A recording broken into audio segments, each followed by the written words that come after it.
Imagine it is 7 p.m. Your work is finally over and you have just come back home. In the morning, you told yourself that today is going to be different, that you would go for a walk after work, read a few pages of the book you've meant to finish, or maybe spend some time on a hobby or a side project that has taken a backseat due to work. But instead, you're lying on your couch and scrolling through your phone, not because you actually want to, but you are way too exhausted right now, too exhausted to even start the things you were excited about just a few hours ago. And if this keeps happening day after day, you start to wonder, why am I so tired all the time? The problem is the most people think that they are tired because they are lazy, but that is not usually true.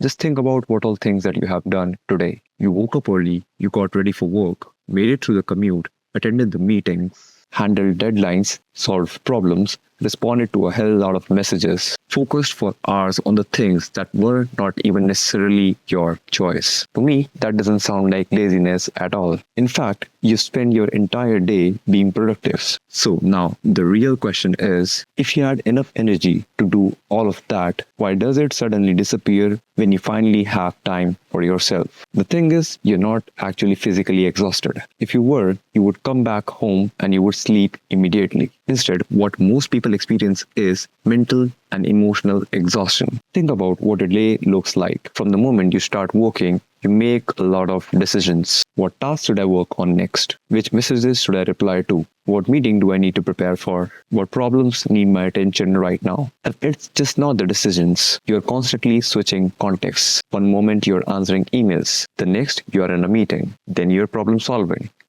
And suddenly you're replying to a few messages. Your brain stays on throughout the day. So by the time evening arrives and you've reached your home, you've already spent most of your cognitive energy. You've already made hundreds of decisions, what to prioritize, what email to answer, and what problem to solve. And when it's finally time to do something for yourself, your brain naturally looks out for the easiest option. Not because you're lazy, but because you are tired. And that is exactly why scrolling often wins. So, what is the solution to this problem? The mistake that most people make is expecting their best energy to be available even after 7 p.m. But for most of the working professionals, that's not simply realistic. Which means, if there is something that is genuinely important to you, like reading, exercising, learning up a skill, working on a hobby or on a side project, try doing it before the work instead of after the work. I know that sounds a bit counterintuitive, but think about it. Would you rather spend one focused hour in the morning on something meaningful, or spend every evening hoping you'll have energy only to end up scrolling on your couch? And let me tell you something, the productive hour in the morning is much more valuable than the unproductive evening. Now, if mornings are somehow unrealistic for you, there's something that you can actually do. The second solution is to create a transition between your work and your personal life. Most people finish their work and immediately jump into their evening routine. But the problem is their mind is still occupied by work. And that's where a simple transition ritual can help. It doesn't have to be complicated. It can be as simple as a 10-minute walk, a cup of tea without your phone, doing up a breath work. The goal isn't to be productive. The goal is to give your brain a signal that work is over. And this time is now mine. If your evenings keep disappearing, the problem isn't that you are lazy. It's that you're expecting yourself to operate with the same energy at 7 p.m. which you had at 9 a.m. And that is not realistic every day.